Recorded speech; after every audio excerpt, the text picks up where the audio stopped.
Hey yo, what's up guys? So ngayon, tuturuan ko kayo kung paano magkaroon ng Facebook Dark. Kasi ang nauuso lang ngayon ay Messenger Dark. At ang tuturo ko ngayon sa inyo ay Facebook Dark. Kung hindi nyo pa alam kung paano magkaroon ng Messenger Dark, ito tuturo ko sa inyo.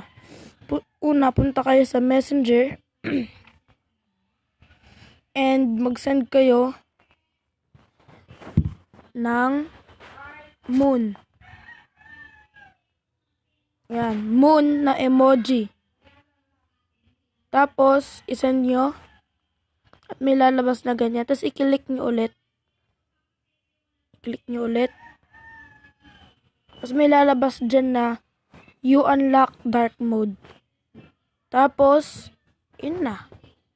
Tapos, punta kayo dito. Tapos, pwede nyo na siyang tanggalin ng dark mode o hindi.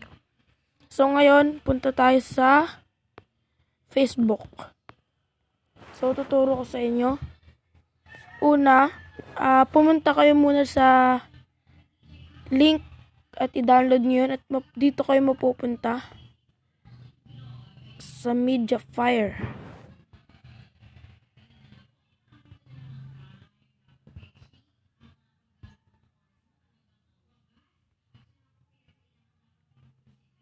Basta may dyan. Saan ko na, nalalagay ko sa baba. Tapos, i-download nyo. Medyo malaki lang siya guys. Kumakain siya ng 108 MB. So, pag na-download nyo na yun, pumunta kayo sa File Manager. At i-download nyo tong Dark Facebook. Dyan. At, i-uninstall nyo muna yung original na Facebook nyo. At i-install nyo yung Dark Facebook. Yan. Tapos, syempre, sign in nyo dyan yung yung account nyo. Tapos, eto na. Ganyan yung kakalabasan. By the way, guys, 2018 version to. Wala pang mas latest version kasi kaka 2019 pa lang, baka hindi pa sila nakakapag-launch ng bagong version. Pero as you can see guys, yan.